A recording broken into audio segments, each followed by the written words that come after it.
Hello.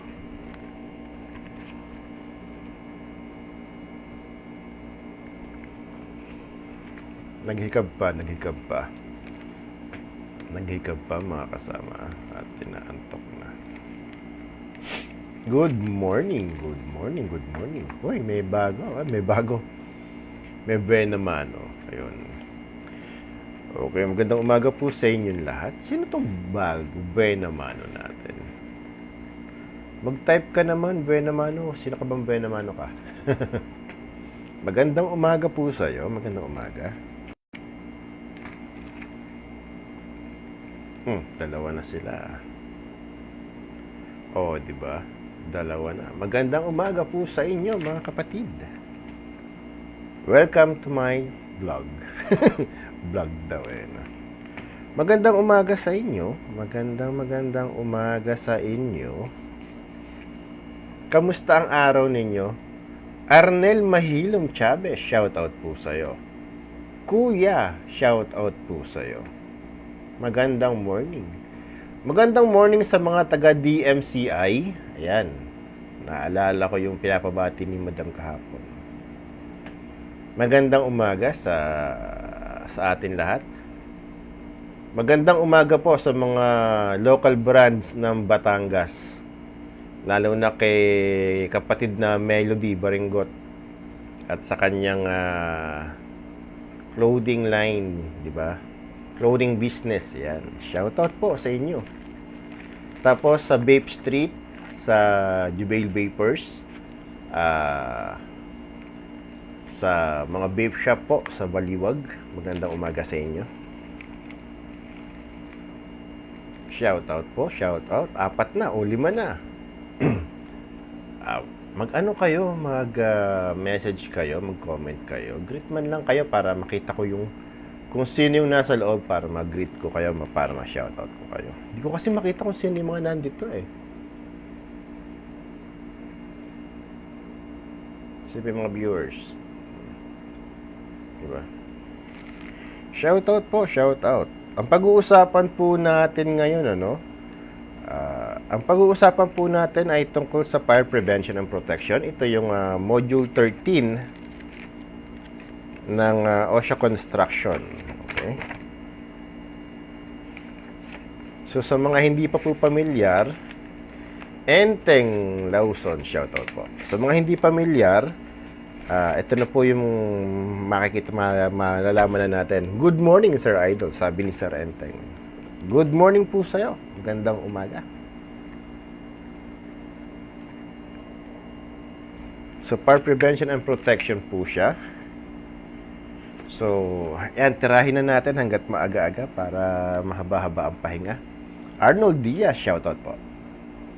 So, sinasabi, ano ba yung objectives natin dito?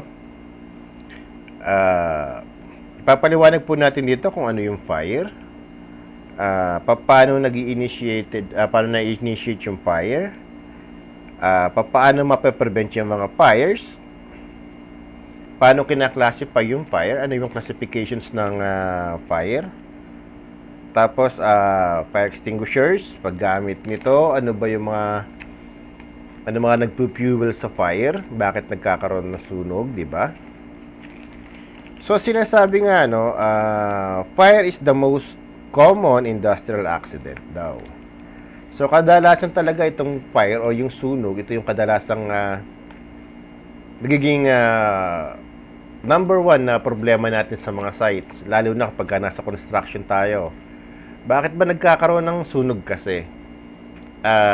Kadalasan po kasi nagsisimula yung mga sunog-sunog na yan sa sigarilyo, sa mga hotworks activity natin. Kunyari may nagwe-welding, nagka-cutting, ayan, tapos gumagamit ng mga acetylene, yung pamputol-putol, di ba? Yung mga spark niya, yung mga slugs niya, natatabunan ng mga kahoy-kahoy o napupunta sa mga singit-singit ng mga kahoy, tapos nagko-concentrate yung init doon hanggang sa lumalaki yung baga na uwi sa apoy, ayan, sunog na. Meron po nangyari dito sa mga planta dito na nasunog yung ilang palapag yung nasunog na yan na pipe rack. nagsimula lang daw yung sunog na yon dahil merong mga welder sa taas, nagwe-welding sila, tapos nandyan sila sa may, tawag dito, yung square-square na daanan. Yung slag niya nalalaglag sa ilalim. Tapos, sa ilalim nun, nandun yung tambakan ng mga burlap sacks. Kung pamilyar po kayo dun sa tinatawag na burlap sacks, ito po yung mga abaka. Yung mga sako ng mga abaka. Ginagamit ito sa construction para pang permit na sa mga semento na mga bagong buhos. Kasi sumisip-sip to ng tubig eh. Pero once na ito ay natuyo, napakalakas po nitong mag-apoy. So, dun daw nagsimula yung sunog na yon.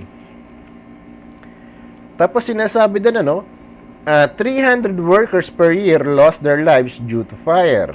So, ang dami. Isipin ninyo 300 workers ang namamatay nang dahil sa sunog kada taon. $3 billion per year are lost as a result of fire. 3 bilyong dolyares naman daw po ang nawawala, ang nalulugi nang dahil sa mga sunog.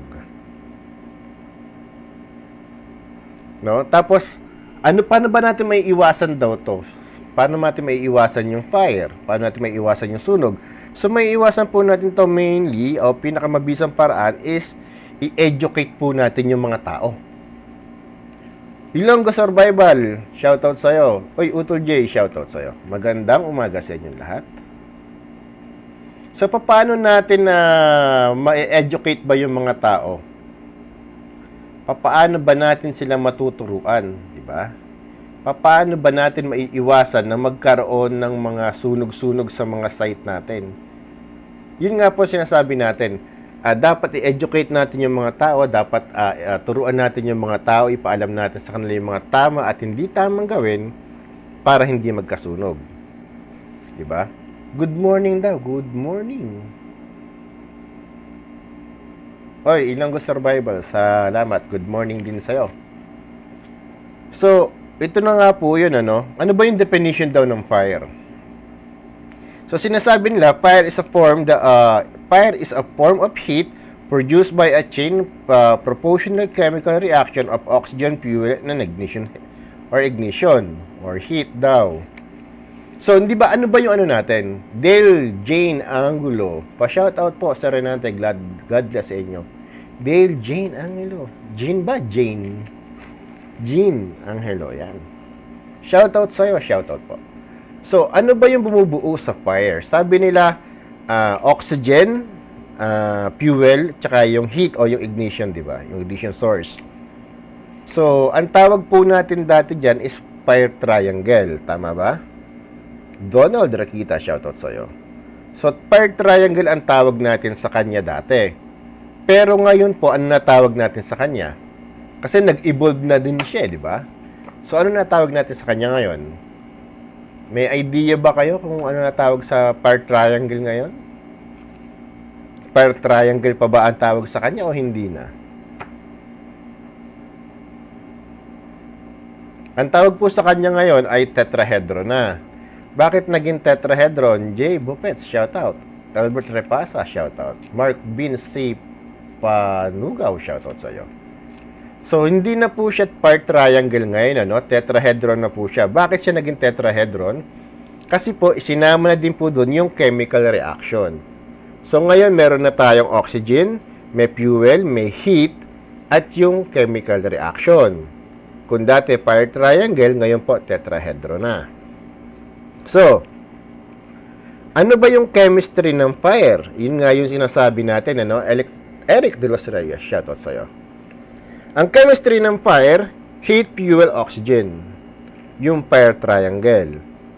Pero tetrahedron na siya ngayon, kaya siya ay heat, fuel, oxygen, at chemical reaction na. O, sabi ni Mark Big C, Panugaw, good morning sir, pa-shoutout po, mabuhay po kayo. Ay, shoutout po sa'yo, salamat po, mabuhay din po kayo. God bless Sir Mark, magandang morning po. So, yun nga, hindi na po siya part triangle na lang ngayon, tetrahedron na po siya. Kasi nga po, kasama na sa chemistry ng fire yung chemical reaction. Pero bakit ba natin isinama, o bakit ba nila isinama, hindi natin, bakit nila isinama yung chemical reaction sa chemistry ng fire? Kung dati triangle lang, ba't naging tetrahedron?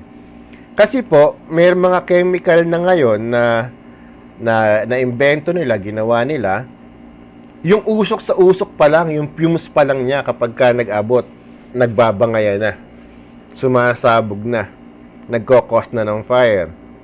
Meron namang chemical dyan na kapag ka napatakan ng tubig, di ba, nagpawis, napatakan ng tubig, nag-aapoy na. So, yun na po ngayon yung, kaya nga po sinama na nila yung chemical reaction. So, ano-ano naman ba yung mga source ng ignition na sinasabi nila? Yung source of ignition daw po ay pwedeng electrical, pwedeng chemical, pwedeng thermal, at pwedeng radiation. Ito yung mga iba't ibang klase ng ignition source na pwedeng pagmulan ng sunog. Ano naman daw yung mga fuel? So, sa mga fuel naman natin, pwedeng maging solid or liquid or gas naman itong mga ito. Diba? It's either mga chemical nga, gasolina, papel, karton, kahoy, diba? In the form ng solid liquid gas, pwede po yan. Maging, yun yung mga fuel source natin. Wilson De Leon, shoutout po sa'yo. Ngayon, yung oxygen. The fuel air mixtures must be right para magkaroon ng sunog. Sabi nga, people need 19% to survive para mabuhay tayo, 19%. Yung fire, only ang kailangan lang niya is 16%. Kung tao, kailangan 19% para makasurvive, para mabuhay. Yung apoy, 16% lang po ang kailangan niya para makagawa sila ng sunog. Diba? Basta kompleto lang yung fuel, yung heat, di ba? Tsaka yung oxygen, banat na yan, bira na yan. Di ba? Awit na. Sabi nga, awit na daw. Apoy na, sunog na yan. So, ngayon, alam na natin yung kung paano nabubuo ang apoy, kung ano bumubuo sa apoy. Ano-anong klase ba naman yung natin? Yung classifications ng fire. So, what are the classifications of fire daw ba? So, meron po tayong 4 na klase, no? Yung class A, yung class B, yung class E, yung class D, pero meron na ngayong class F din di ba? Jobert Gonzalez, Mendieta, shoutout sa'yo, magandang good morning sa'yo, sir. So, yung class A na tinatawag natin, ito yung wood, paper, cloth, rubber, and some plastics. Yung class B naman po, ito yung gasoline, kerosene, paints, and propane. Yung class E naman, electrical equipments, di ba? Yung mga TV natin, components, yung mga heaters, mga ganyan. Basta mga electrical equipment yan. Tapos, yung class D naman, ito yung mga metals like magnesium, titanium, sodium. Tapos, yung class F naman, ito yung mga kitchen pots, di ba? So, para mas madali nating matandaan, A, B, E, D. Di ba? A, B, D, F. A, B, D, E, F. Parang ash, boil, di ba? Electrocution, at saka dent.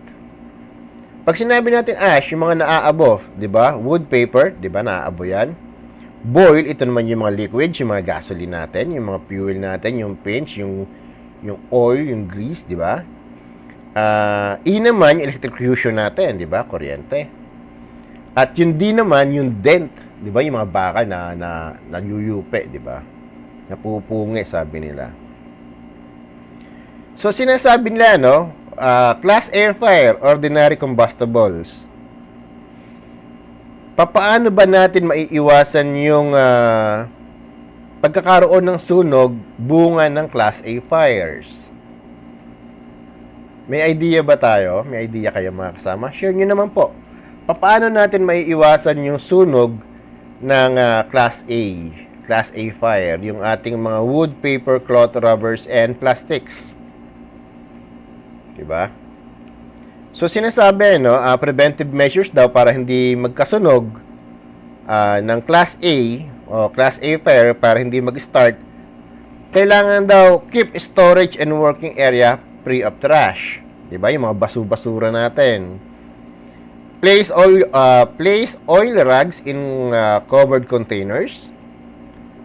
Control smoking in the area. Limit source of possible ignition. Keep passages and fire doors clear at all times. Know the location of fire extinguishers. So, yun yung preventive measures doon sa Class A fire, no? Keep storage and working area free of trash. Siyempre, kapag hindi properly housed kept yung lugar natin, madaming basura, kalat-kalat, may posibilidad po talaga na magkasunog, lalo na kung itong lugar na to ay malapit sa smoke shelter or merong nagha-hotworks dun sa tabi. Jeffrey Gamboa, magandang good morning sa'yo, tol. So, yun po dapat yung kinoconsider natin bago tayo magpa-hotworks. Ipaalis natin yung mga combustible materials doon sa mga lugar na yan. Diba? Sabi nga ni Jeffrey Gamboa, proper housekeeping ang kailangan. Tama. Kailangan talaga, importante ang proper housekeeping sa kahit anong klase ng trabaho, sa kahit saan lugar. At kung magpapasigarilyo po tayo, kung marami namang smokers dyan sa lugar natin, o sa lugar na pinagtatrabahuhan natin, gumawa po tayo ng smoke shelter, designated smoking area. Diba? Yun po dapat ang meron tayo sa mga site natin. Ngayon, ano ba dapat yung meron sa smoke shelter natin, sa smoking area natin? Kailangan meron tayong fire extinguishers, meron tayong bucket of sand, meron tayong bucket of water, di ba? Yun dapat yung nando sa may tabi ng ating smoke shelter. At kung familiar po kayo sa fire station, sa mga site, hindi yung fire station ng mga bumbero, iba po yun. Good noon, Sir Migs. Magandang araw sa'yo. Chris De Leon, shoutout tol. Iba po yung fire station na sinasabi dun sa mga bumbero. Iba po yung fire station na tinatawag natin sa mga site. Ano ba yung fire station na tinatawag natin sa mga site? Well, isa po itong maliit na espasyo, isang lugar po ito, kung saan nandun yung ating mga fire extinguisher na kasabit. Nandun din po yung mga bucket natin, yung ating mga timba na may lamang buhangin. Nandun din po yung ating drum na may laman tubig at meron siyang katabi ng mga timba. Yun po yung tinatawag nating fire station sa mga site. Para saan po ito? Kasi po merong mga instances na hindi kayang patayin ng basta fire extinguisher lang. Lalo na yung langis ba? Diba? May mga langis na nag-apoy o nagliyab, hindi kayang patayin ng yung ibang fire extinguisher, hindi siya kayang patayin. So, pwede natin pong gamitin yung buhangin. Kasi bakit natin kailangan gamitin yung buhangin o bakit uubra yung mga buhangin na yan? Kasi sabi po nila, no, at napatunayan naman po natin na totoo yan, ang apoy, kapag yan ay nagliliyab, tanggalin mo yung isang bagay dyan na bumubuo sa apoy, mawawala yan. Pag po ang apoy tinakpan ninyo, naubos yung hangin yan, wala na. I-try nyo po yung experiment ng kandila. Magsindi po kayo ng kandila. Tapos po, lagyan nyo ng baso o garapon. Magliliyab pa din yan, magliliyab pa rin ang kandila. Mag-aapoy pa rin yan. Pero, once na naubos na po yung oxygen sa loob ng garapon, mamamatay na po yung apoy. Kasi po, yung oxygen po ang nagsisilbi na rin na fuel doon sa apoy natin. Diba? So, once na mawala po ang isa niya, mawala yung oxygen, wala na po yan. Mamamatay na po siya. So, yun po yung ginagawa natin. Yun po yung purpose ng buhangin. Hindi naman kung sinabing, nasusunog yung computer mo, bubuhusan mo ng buhangin. Ay, hindi po. Kailangan din, alam mo rin kung paano gagamitin itong mga ito. Diba? Nasusunog yung may short circuit tayo, yung breaker nag-aapoy. Bubuhusan mo ng tubig. Ay, patay ka. Diba? Bidang-bida ka doon. Biruin mo, breaker nag-aapoy, bubuhusan mo ng tubig, may kuryente pang permis yan. Diba? So, tsaka kailangan din po yung mga magre-responde alam ang emergency procedures natin. Alam din yung fire prevention and protection trainings na yan, paggamit ng fire extinguishers, yung position niya kung saan siya papwesto kapag ka ano siya sa apoy, kung titirahin niya ng fire extinguisher yung apoy, kailangan alam din niya kung paano po position yung sarili niya. Hindi po pwede na kapag may fire extinguisher tayo, nakakita tayo ng apoy. May fire extinguisher tayo nakita, basta bira na lang. Sabi nga po, kapag ka hindi mo kaya, wag mong pilitin. Tumawag ka ng saklolo. Di ba? Pero kapag ka maliit pa yung apoy at kaya mo naman, at sa palagay may kaya ng isang fire extinguisher na 5 kilos o 10 kilos o 12 kilos o 25 kilos, pwede kung kaya. Pero kung hindi, magdalawang isip ka, lumayas ka na. Diba? Huwag ka magpakabayani. Karamihan sa bayani, nasa piso, nasa pera. Diba? Kasi kung pipilitin mo, baka mamaya ikaw pa yung maging casualty. Okay? So, sa Class B fire naman po, sa mga flammable liquids or gases, ano naman po yung mga preventive measures natin? Chris De Leon, meron po expiration. Ang tanong po ni Chris De Leon, Sir, question po, may expiration po ba ang fire extinguishers? Yes po, meron pong expiration ang fire extinguishers. Karamihan po ng fire extinguishers, nabubuo yung kanyang powder. Di ba? Nabubuo po yung powder niya. Makikita niyo naman po sa manufacturer's instructions yan. Kung hanggang kailan lang yan. Kung meron po kasing date yan kung kailan yung siya ni-refill at kung kailan yung expiration niya. Now, once na iyon po ay na-expired na, makikita po ninyo na may pressure pa rin. Di ba? Pero once ginamit mo yan, wala na yan. Parang gaw-gaw na lang yung lalabas. Pag piniga mo siya. So, meron po naman ginagamit na dati, ang ginagawa ng mga ibang safety natin ng mga batikan, itinataob yung fire extinguishers para malaman yung tunog, yung galaw ng bulitas. Meron kasing bulitas sa loob yan So, pagka mabilis daw, okay pa. Kapag mabagal na, parang pa-expired na, parang ganon. Which is, sa iba, gumagana. Yung iba naman, palso o hindi tumutugma sa hula ng manghuhula. Kasi ano yan Pagka ganun gagawin mo, hula-hula lang yan So ngayon po, meron na po tayong mga gadgets na nakikita na parang x-ray siya. Na kapag idinaan mo ganyan sa may tangke ng fire extinguishers, makikita mo talaga kung expired na siya or hindi pa. Yung sa mga dun sa isang client na nakita ko, ganun yung ginagamit nila para pag-inspection Renato Del Rosario, shoutout po. So, yun po yung sinasabi natin, balik tayo sa prevention natin sa Class B fires, Prevention po natin sa Class B fire, consider non-flammable substitutes for cleaners, only refuel equipment in well-ventilated areas, properly stored flammable liquids, use flammable liquids only in well-ventilated areas, ensure storage drums are properly grounded, restrict hot works to authorized areas only. Bakit daw? Kasi meron nga po, di ba, sabi nga, meron mga chemicals na nagsasabong-sabong. Usok sa usok pa lang, nagsasabong na. Sumasabog na. Now, meron naman po chemical na like itong yung dinischarge kinuha kagabi, hindi siya propane mas matindi siya sa propane Kaya yung takot ng mga nakapalibot doon ganun-ganun na lang Mas mas agresibo siya sa propane, konting spark lang talagang boom siya. Sabog siya, apoy siya. So yun yung kinuha nila kagabi, ni-struck nila kagabi. Kaya medyo yung mga kliyente namin medyo aligaga. Ikutan ng ikutan para masiguro na ligtas yung lugar na pagtatrabahuhan, which is tama naman. Kaya lang, 'di ba, mas tawag ito, yung preparations kasi nila, kulang.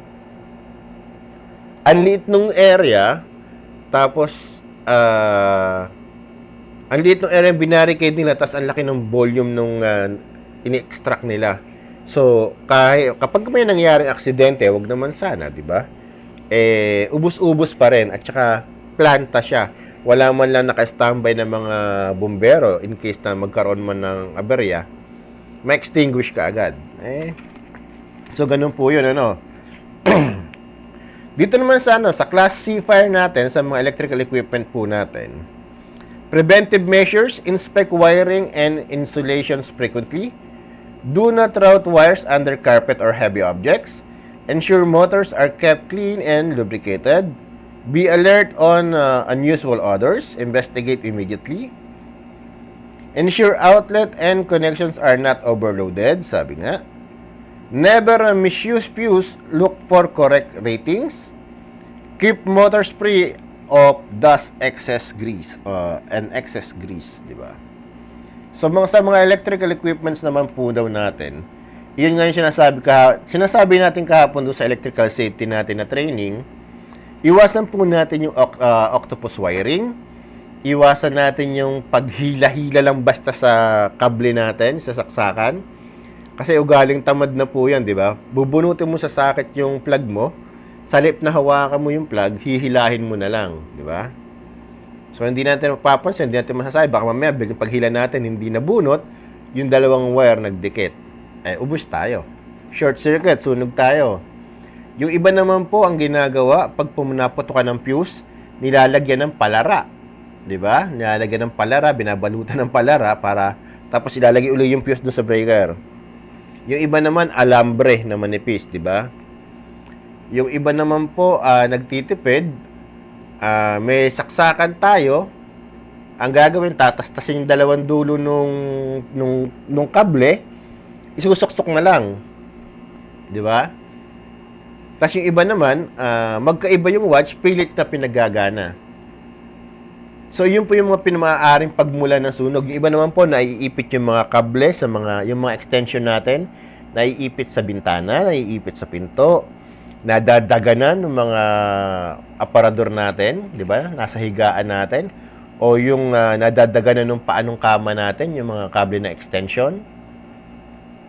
So, diyan po nagbi-build yung heat kapag nagkaroon ng pressure dun sa mga wire, dun po nagbi-build yung heat. Pag dun nag-build yung heat, dun po magsisimula ang masunog yan. Di ba? Tapos yung iba naman magkakabit ng kable, nilalagyan ng iniipit ng pako para hindi nakalaylay, or minsan inaano ng yung parang bala ng stapler, which is na PPP po yung wire, doon din nagbi-build up yung init, kaya nagkakaroon tayo ng short circuit.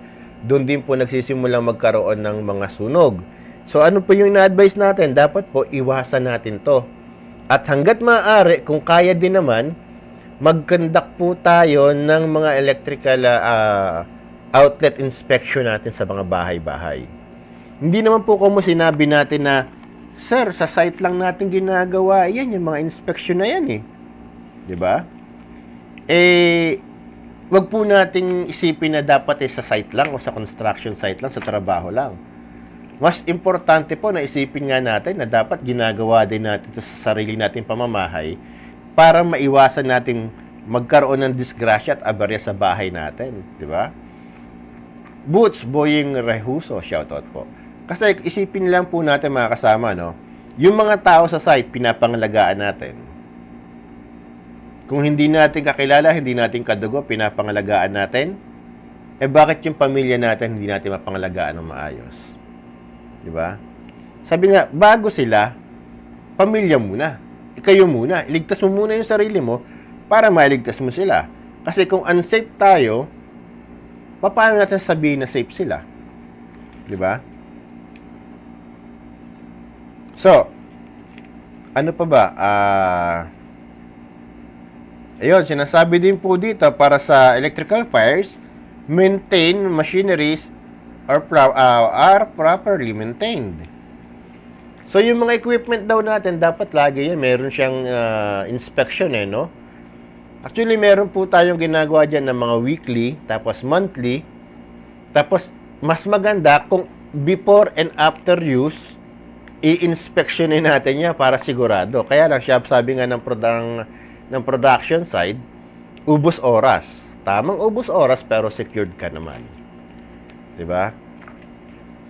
So, sa class D naman po, ano ba yung class D natin? Yung combustible materials, 'di ba? Sa preventive measures natin, control dust and turnings, follow established control procedures, never use wet sand or water to extinguish fires, moisture release oxygen which can fuel the fire.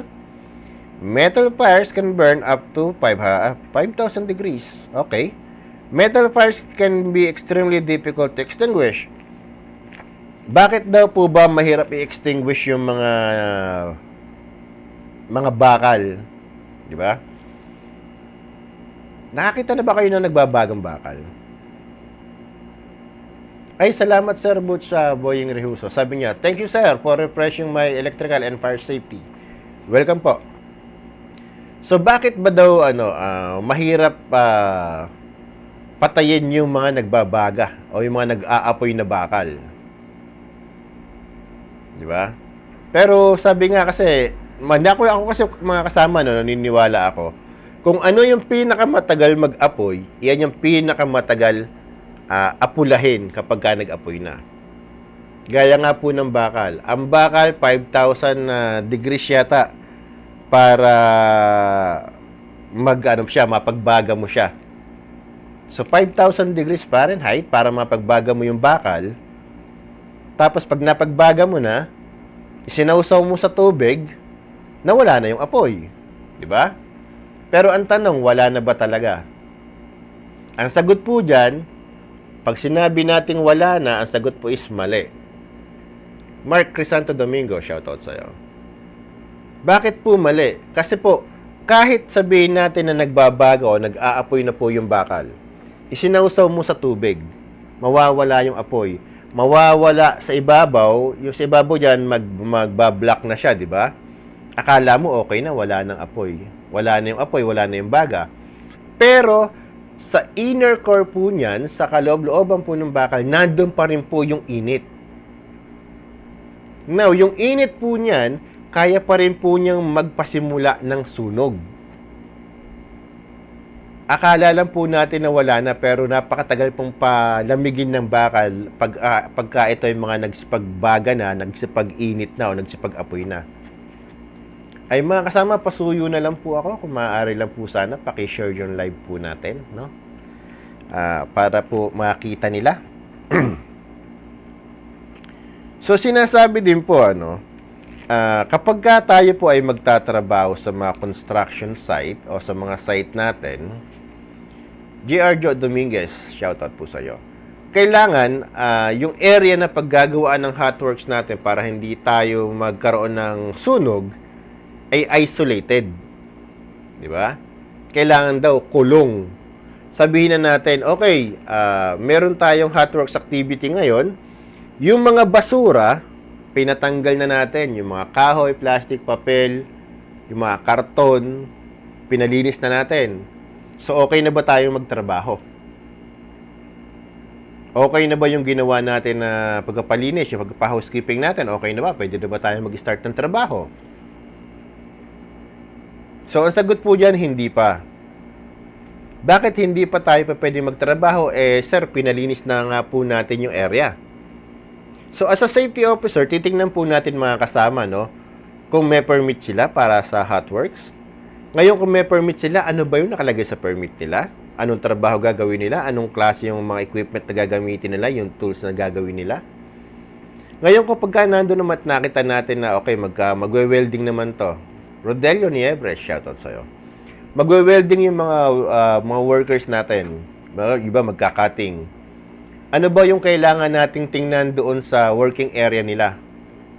Kailangan tingnan natin, isolated ba ito? Paano isolated? Ito ba'y nababalutan ng fire blanket? Napapaikutan?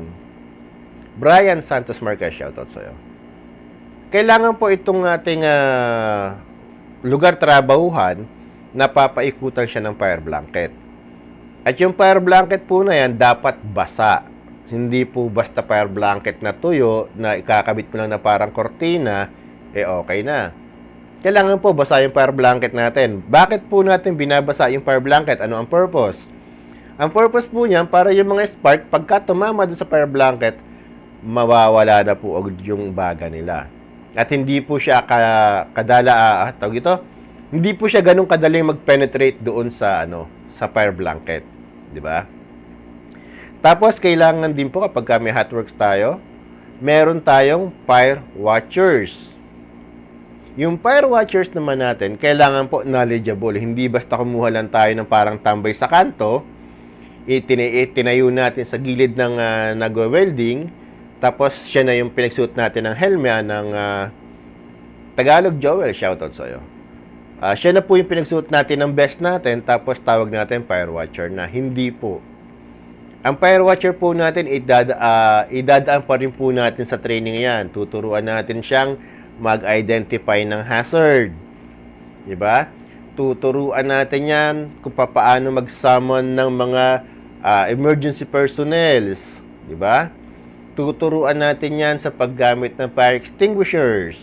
Tuturuan natin yan ng responsibility ng fire watchers.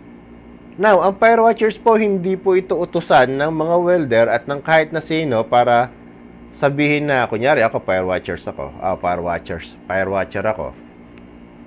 Sabihin sa akin, Enan, bili kang Pepsi. 3. Tigi-tigi sa tayo.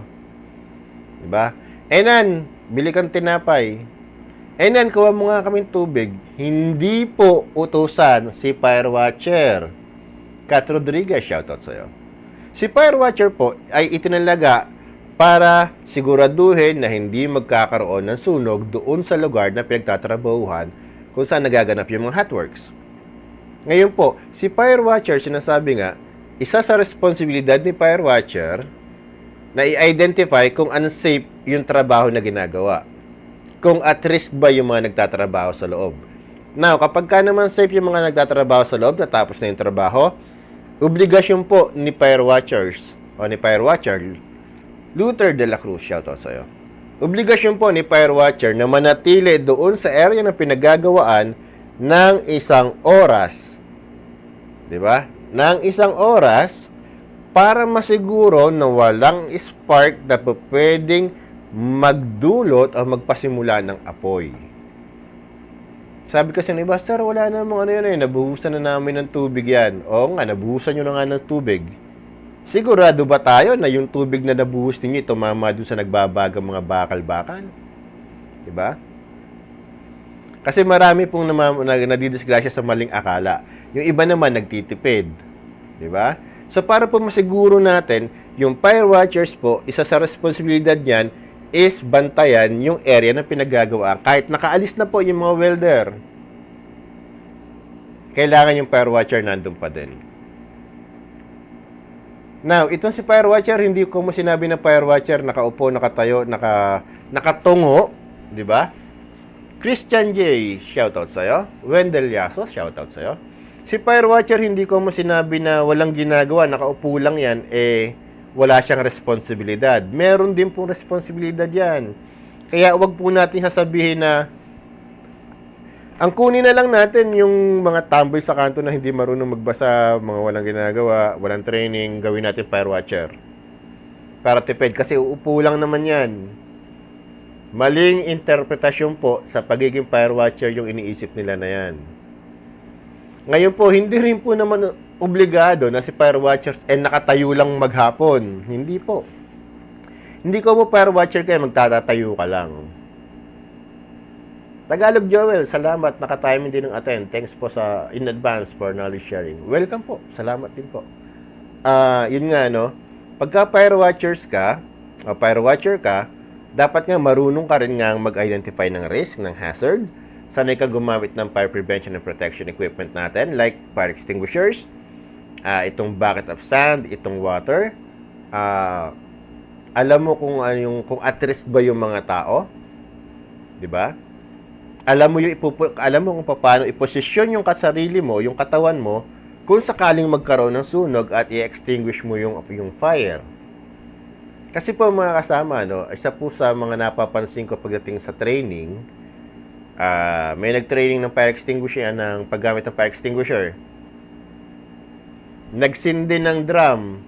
Sa drum, merong mga papel-papel, may mga kahoy-kahoy, sininlagyan ng gas, o lagyan ng gasolina, o ng diesel, kung ano man, sinindihan, tapos tinawag yung isang estudyante, pinagamit ng fire extinguisher, piniga ni estudyante yung fire extinguisher, kamukat-mukat mo, yung fire extinguisher, yung chemical, nasa mukha ng estudyante, nasa damit ng estudyante. Bakit? Sa paggamit po ng fire extinguisher, kasama niyo pong titingnan yung lokasyon ng hangin. Kailangan po kapag kapapatay tayo ng apoy, yung hangin nasa likod natin.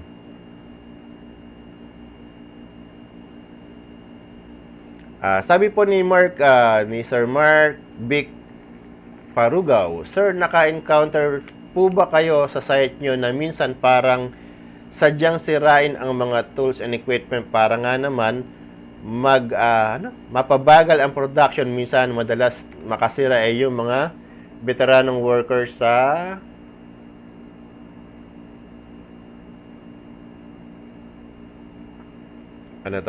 mga veteranong workers pa. May pabor nga naman kasi, di ba? Sa amin naman po, wala pa naman ako na-encounter niyan. Sa amin po, wala po. Kasi ano yan bawal yan, sabotage yan di ba? Once na nakita yan, nahuli yan, ubos yan. Pwedeng kulong katapat niyan. So, yun nga po, no? Balik tayo kay Fire Watchers. Kailangan si Fire Watchers po marunong. Yung mga magte-training ng ating mga tao na magagamit naman ng fire extinguishers, pakiusap sa mga magtuturo, i-identify po natin kung nasan yung hangin. Pagpapatay tayo ng apoy, kailangan yung hangin nasa likod natin. Papunta din yung hangin. Nakatalikod tayo dapat sa hangin, hindi nakaharap. Bakit? Kasi pag bumuga po yung ating, pag pinindot po yung fire extinguisher, magre-release yan. Kapag sinalubong yan yung hangin, babalik sa'yo yan. Pag nasinghot mo yung chemical niyan, ano yung epekto ng fire extinguisher sa katawan? May ammonia po iyan. Ngayon, ang ammonia po, masakit sa baga iyan. Kakapusing ka po ng paghinga. Pwede kang mahimatay dahil dyan. Pwede kang hikain dahil dyan. Pwede kang ubuhin dahil dyan. Maninig po ang paghinga ninyo kapag nakaadali kayo ng ammonia. Ang fire extinguisher po, meron yan. Kaya kung makikita po ninyo, mababaltaan ninyo yung nakaraang parang sa school program yata yun. Merong play sa stage. Yung mga estudyante, ginamit na smoke effect yung fire extinguishers. Maya-maya lang yung mga tao, mga nahirapan ng huminga. May mga nag-collapse na. Diba? So, hindi po kung sinabi fire extinguisher lang, walang problema. Parang hari-hari na lang yan kung titingnan. Hindi po. Chemical po yan. Masama po sa katawan ng tao yan. So, dapat po kapag mag-extinguish tayo ng fire, dapat alam natin kung paano gamitin ng tama at gamitin ng wasto. No? Hindi po pwedeng basta bira lang tayo ng bira, nakakita ng fire extinguisher, okay na. Ang paggamit po ng fire extinguisher, depende po sa klase ng apoy na meron. Hindi po pwedeng meron tayong apoy o yung computer natin nag-aapoy, bigla mong binira ng fire extinguisher. Yung fire extinguisher mo pala tubig. Diba? Pinalaki mo pa yung apoy. Diba? Iyak tayo dyan. Kailangan alam mo talaga gagawin mo. So, causes of fire. Ano daw ba yung causes of fire? Sabi nga, yung causes of fire daw is open flame. Ano ba yung open flame? Ano ba yung example ng open flame? Dito po yung mga burners, yung dryers, incinerators, tsaka yung mga equipment natin na hindi properly protected or inspected, di ba? Sabi naman ni Luther de la Cruz, yun po ang hazard sa maling paggamit ng fire extinguishers. Opo. Yun po yung nagiging hazard ng maling impormasyon Bakit po ba kasi natin, bakit po ba nagagamit ng mga balak apulahin yung apoy, yung mga maling fire extinguishers? Kasi po, mentalidad na po kasi natin nung once na nakakita tayo ng fire extinguisher, pag may apoy, dampot na lang agad ng fire extinguisher tapos bira na lang, piga na lang. So, sino po ang may mali? 'Di ba? Sino po ang nagkulang? So, may mga tao po na gustong tumulong pero namamali yung paraan ng pagtulong. Bakit po namamali yung paraan ng pagtulong nila? Kasi po, kulang sila sa kaalaman, kulang sila sa impormasyon, kulang yung ibinigay na impormasyon sa kanila nung nagturo. Bakit po kulang? Kasi kung yung nagturo po, no, sapat ang kakayahan niya, sapat ang kaalaman niya, dun sa bagay na itinuturo niya, ipapaliwanag niya ang pagkakaiba-iba ng mga fire extinguishers. Ngayon, kung sapat ang kaalaman niya, ipapaliwanag niya kung para saan yung fire extinguisher na to, yung A, yung B, yung C, yung D, yung F, di ba? Kung sapat ang kaalaman niya, sasabihin niya din po sa management na ganito dapat ang distansya ng isang fire extinguishers natin. Ito susunod na fire extinguisher, ganito yung distansya. Yung ganito yung class B na fire extinguisher, ganito dapat ang layo sa bawat isa. Yung class A, ganito dapat ang distansya. Yan, sabi ni Luther de la Cruz, maganda ang intensyon pero mali yung pamamaraan. Opo. Doon po nagkakaroon ng problema kasi. 'Di ba? Good intention. Maganda ang intention mo, tumulong. Kaya lang, yung way ng pagtulong mo, doon nagkakaproblema. Kasi nga, sabi nga po natin, kung hindi ka knowledgeable, kung hindi ka competent, di ba? Sa halip na maging hero ka, nauwi ka pa sa casualty. Napasama ka pa sa casualties. Yun ang masakit. Di ba? So, ano pa ba yung mga causes ng fire maliban sa open flame? Meron pa po tayong sinasabi na electrical equipment, yung flammable liquids and chemicals. Sa electrical equipment, meron tayong motor, switches, lights, wiring that overheated, at saka yung short out. Sa flammable liquids and chemicals naman, meron tayong petrol, may alcohol, may sodium, may potassium, at saka yung mga tawag dito, yung mga paints, yung mga chemicals nga po.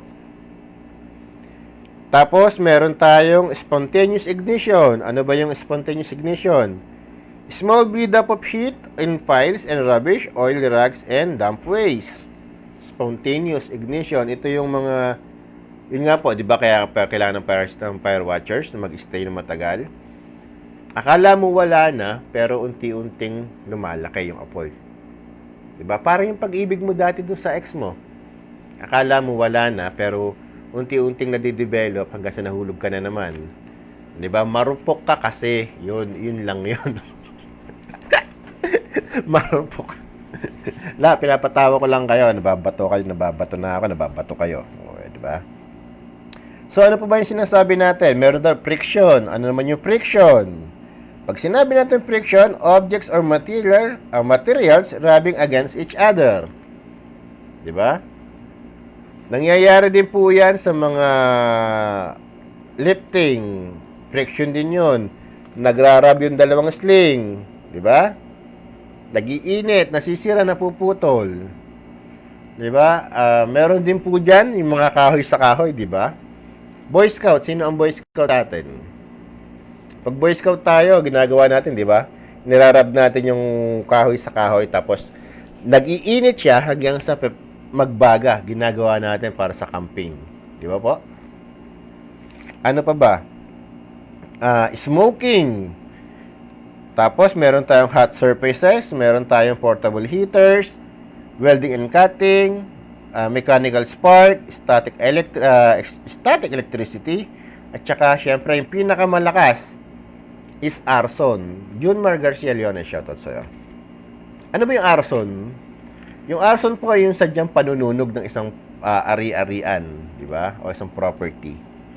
Ito po ay ginagawa ng mga taong merong masamang tangka. O may masamang balak. So, Ano daw ba naman yung stages of fire? May idea po ba tayo kung ano yung stages of fire? Ano ba yung stages of fire, mga kasama? Meron na tayong sinabi na natin yung classifications of fire. A, B, C, E, D, F. Diba? O, ano naman yung classifications of fire? Jordan Kabantog, shoutout sa'yo. Oh, may classifications of fire. Meron naman tayong stages of fire. Ano naman daw po yung stages of fire na tinatawag? Pa-share na lang po nung live natin, mga kapatid, no? Paki na lang po.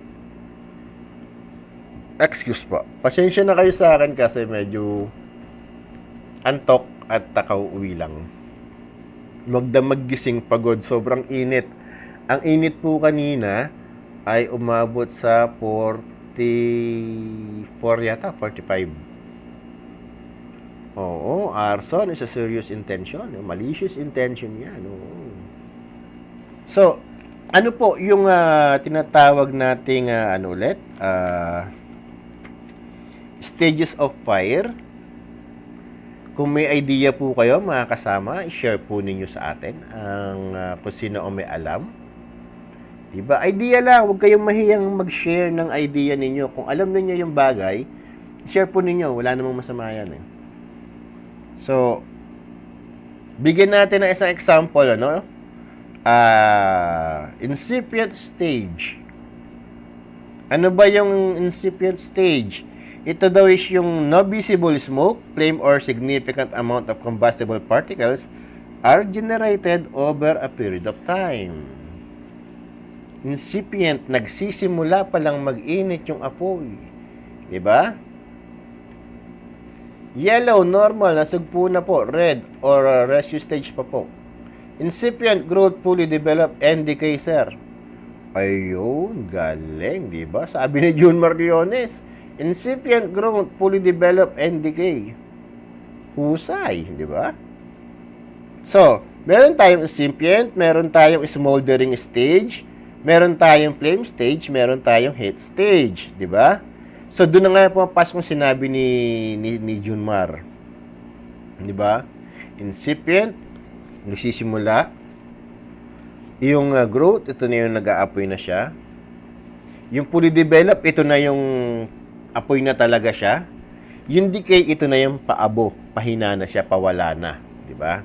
Tama yan. So, paano daw natin kokontrolin ngayon yung fire? Paano natin kokontrolin ang fire, mga kasama?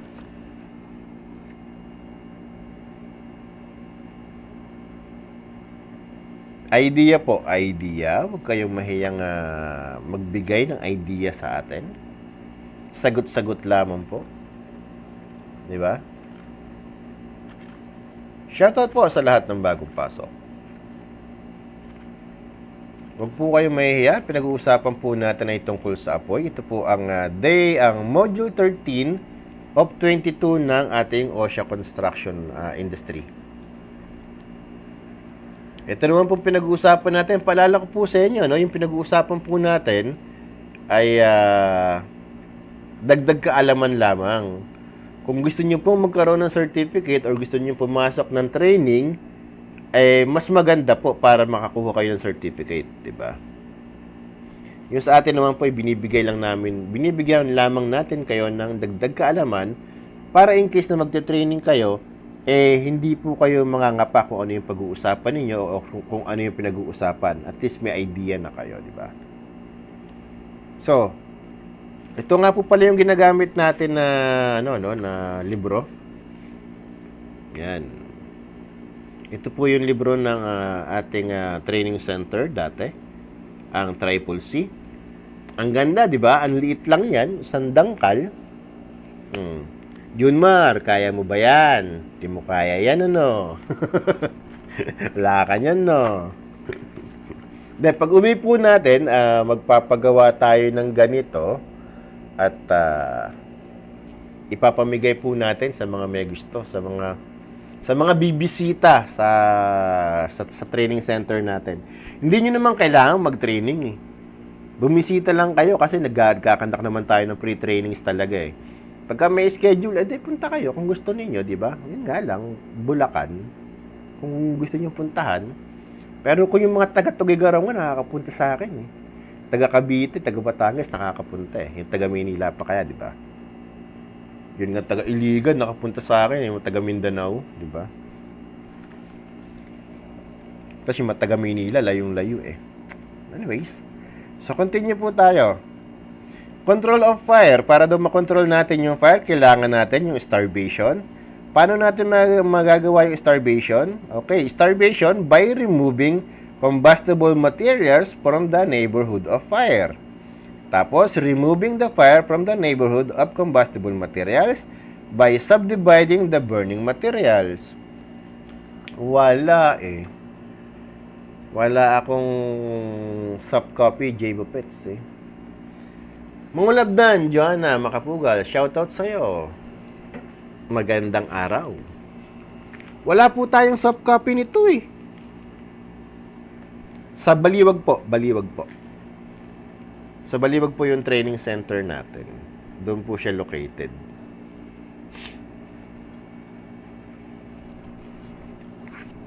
Last 2019, 2018, ang mga dumadayo sa akin, taga Mindanao, taga Batangas, taga Isabela, taga Pasig, taga Makati, Cavite, Pampanga, San Fernando, Angeles, ayan. Yun yung mga dumadayo sa akin noon sa Bulacan, sa training center natin. Pero pa kung dumayo sa akin, taga ano eh. Ano to? Papuntang norte, yung malayo. Gulat ako. Pero pinakamalupit na dumayo sa akin si Sammy. Tsaka yung mga tropa ni Sammy sa Mindanao. Yun. From Mindanao, nagpunta sila ng Bulacan para mag-attend ng training. 'Di ba? Astig.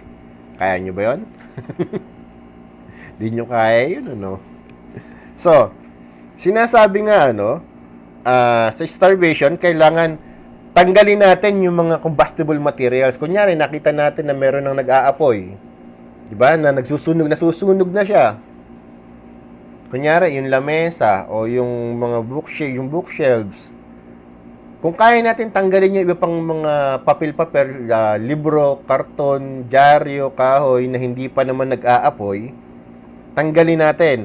Or kung meron man mga maliliit na peraso na nag-aapoy pa, tanggalin natin, scattered ba kumbaga. Tanggalin natin siya, paghiwa-hiwalay natin siya para mas madaling maapula.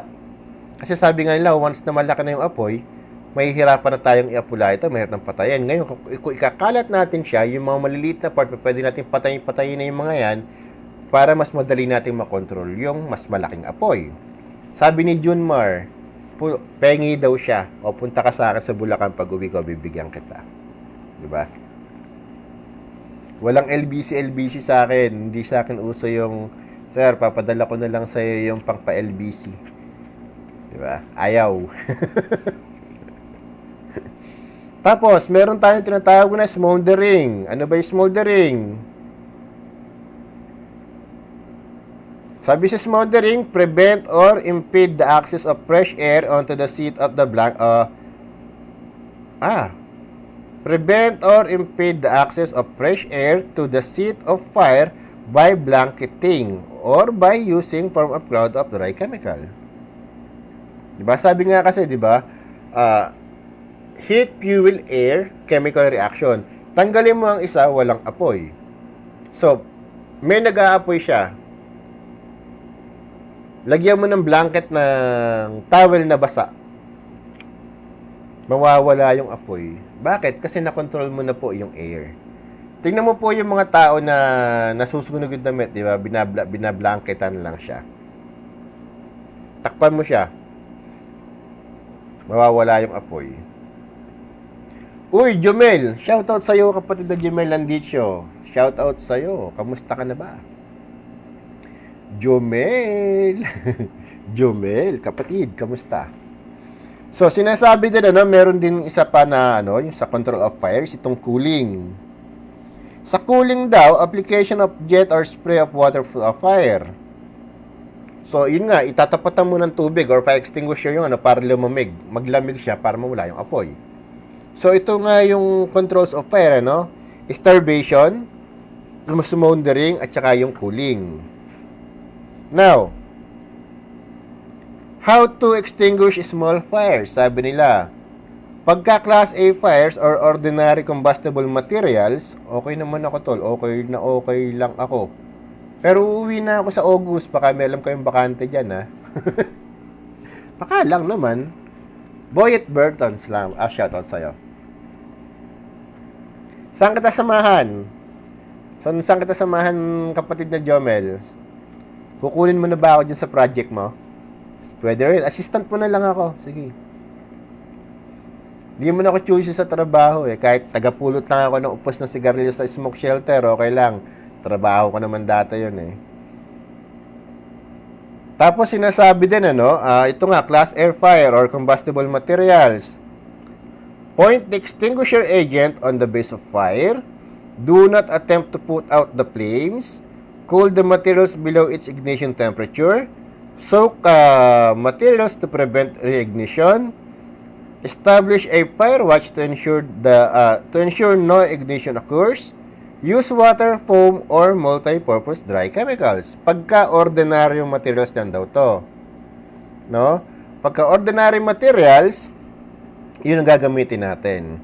Sabi ni Sir Jomel, ikaw ang manager ko. Manager, hindi mo na ako manager eh.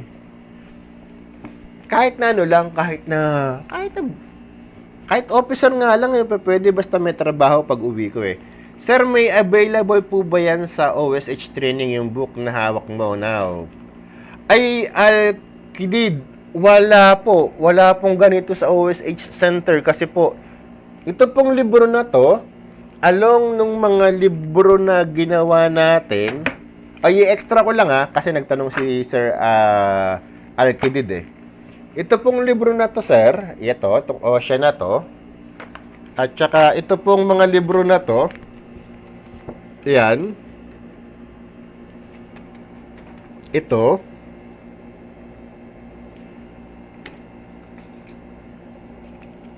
yan,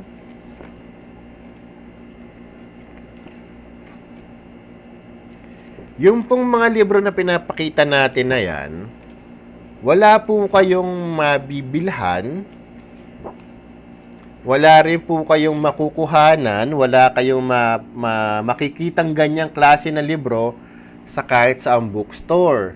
Wala rin po kayong mabibilhan yan at wala po kahit saang training centers na merong ganyang klaseng libro. Kasi po, lahat ng libro na yan ay ako mismo ang gumawa o tayo mismo ang gumawa. So, ultimo po itong Ocean na to, ito po ay sariling gawa natin. Ano po ba naman itong Ocean na to? No, itong pinag-aaralan natin. Kasi po, kung familiar po kayo sa OSHA, ang OSHA po kasi ay merong 900 plus na pages. Andun po lahat yung mga topics. So, ngayon po ang ginawa ko, inaral ko po yung buong libro ni OSHA Construction at kinuha ko lang po yung mga importanteng impormasyon at iyon po yung isinamarize natin, inilagay natin dito sa OSHA naman na to. Diba? So, ito pong libro natin na to ay meron lang siyang 120 pages, pero lahat po ng impormasyon na dapat malaman ng isang safety tungkol sa trabaho, sa proseso ay nandito. Kumbaga, isinamarize ko po yung laman nung 900 pages na libro. Kinuha ko yung mga impormasyon na dapat malaman, tsaka ko kinompile dito. Kaya ito pa sabihin nila, sir, hindi naman pala yan yung buong libro ng, hindi naman po pala yan yung buong libro ng OSHA. Hindi nga po. Kasi 900 pages po yun. Ito yung 120 pages lang. Pero ang laman po nitong libro na to, ay yung OSHA din po. Kung ano po yung laman ng OSHA book na construction, yun din po ang laman nito. Summarize lang siya. Ano yung tanong ninyo, sir? Ano yung tanong ninyo? Sir, yung mga libro na yan, paano po makakakuha niyan sa inyo? Okay, yung mga libro po natin na to, sabi ko nga kahapon sa isang vlog natin, libre lang naman natin to ipinamimigay. Ipinamamahagi natin to ng libro, hindi natin to ibinebenta. Ngayon po, ang gagawin nyo lang para makuha itong mga libro na to, yung ilan po sa mga babasahin na to, naka-download na, naka-upload na po siya dun sa group natin sa Facebook, sa Global Occupational Safety and Health Organizations. Pwede nyo po siyang ma-download. Ngayon, yung ibang mga book naman po, like Train the Trainers, tapos itong sa Masonry, sa Shutdown, sa Building Construction from Grassroots, tapos itong PPE, yung Safety Representative, iyan naman po ay libre ding makukuha. Kaya lang, ang gusto ko po kasi bago ko ibigay dyan sa inyo, ay naituro ko rin sa inyo kung paano gamitin yung mga babasahin na yan. Kasi sabi ko nga po sa isang vlog natin, mas maganda po na hawak ninyo yung libro, habang binabasa ninyo, kapag may tanong kayo sa isip ninyo, ay nasasagot natin. Di ba? Sanay po tayo magbasa. Cargo Bay, kuya, shoutout sa'yo, tol.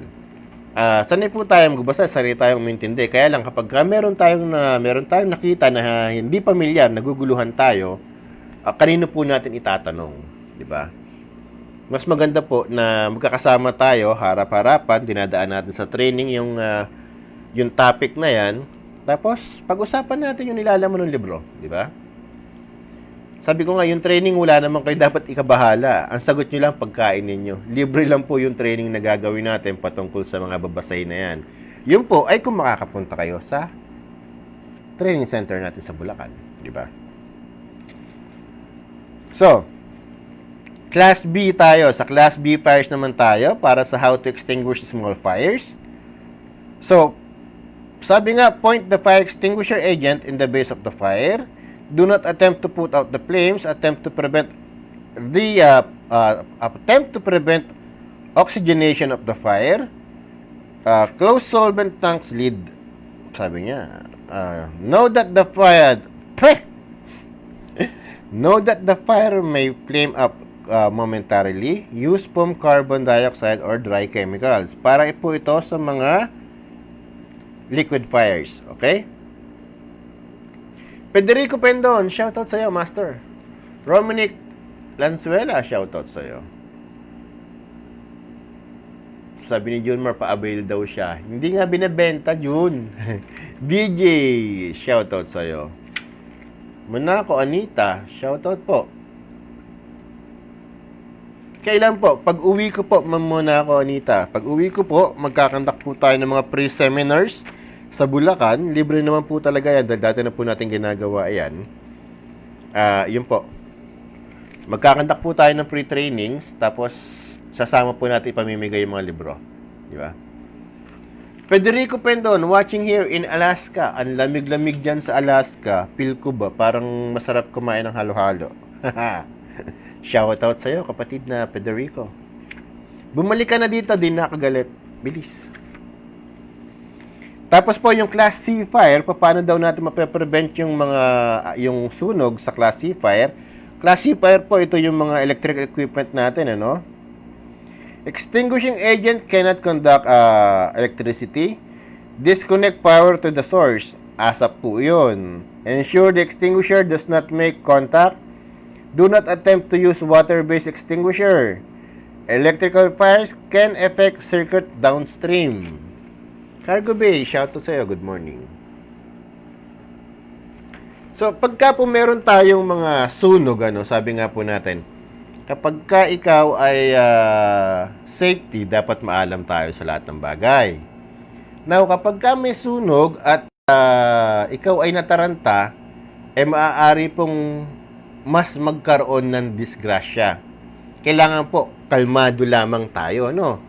Kailangan po, relax lamang tayo. Kailangan alam po natin or alamin natin mabuti kung anong klaseng apoy ba yung pinanggagalingan ng sunog para po magawa nating ma-extinguish ito ng maayos.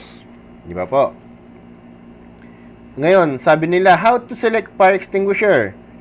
Selecting a fire extinguishers depend on the nature of combustible or flammables. Di ba? Potential severity of the resulting fire, size, speed of travel, intensity, etc. C.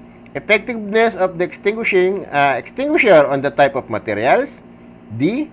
The easy use of fire extinguisher. E. Personal available to operate the extinguisher. Sumunod, the physical and emotional ability of the user. Sumunod doon, the ambient condition, wind, draft, fumes, etc. Sumunod po, adverse reaction of the extinguishing agents. Sumunod, health and operational safety concerns. Sumunod doon, upkeep and maintenance of the extinguishers. So, sinasabi sa pagpili ng fire extinguishers, hindi pa pwedeng basta kuha lang ng kuha, di ba? Yun nga inuulit-ulit natin. Kung anong klaseng apoy itong nasusunog, dapat yung klase ng fire extinguishers ang gagamitin natin. Hindi lang po basta bira ng bira. So, sinasabi, using the extinguishers. Di ba? I-check mo yung gauge. Pull the pin. Aim at the base of the fire. Squeeze the trigger while holding the extinguisher in upright position. Sweep from side to side. Diba? Ito po yung pass. Diba? Pull, aim, squeeze, sweep. Ito po yung dapat matutunan ng mga tao natin sa site. Pero tandaan po natin, hindi lang po yung mga construction workers o yung mga nasa field ang dapat na may alam nito. Dapat po lahat. From managers to laborers, dapat po alam yung paggamit ng fire extinguisher. Alam din po yung paraan ng pag-inspect ng fire extinguishers. Alam din po yung paraan ng pag-evacuate sa mga area natin. Alam din po yung paraan ng pag-conduct ng emergency drill, di ba? At saka as a safety officer po, kapag po tayo nasa mga buildings, sa construction sites, sa mga hotels, sa mga BPO call centers, dapat po pilitin natin kahit once a month magkaroon tayo ng emergency drill o fire drill. Di ba? Ito po ay para siguro natin, malaman natin yung kapasidad at kahandaan ng mga tao in case na magkaroon ng sunog.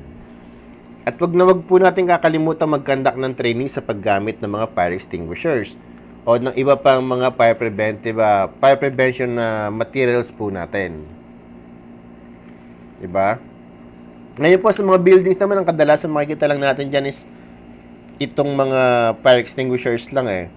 Kaya lang po, ano ba yung mga klase ng fire extinguishers, diba?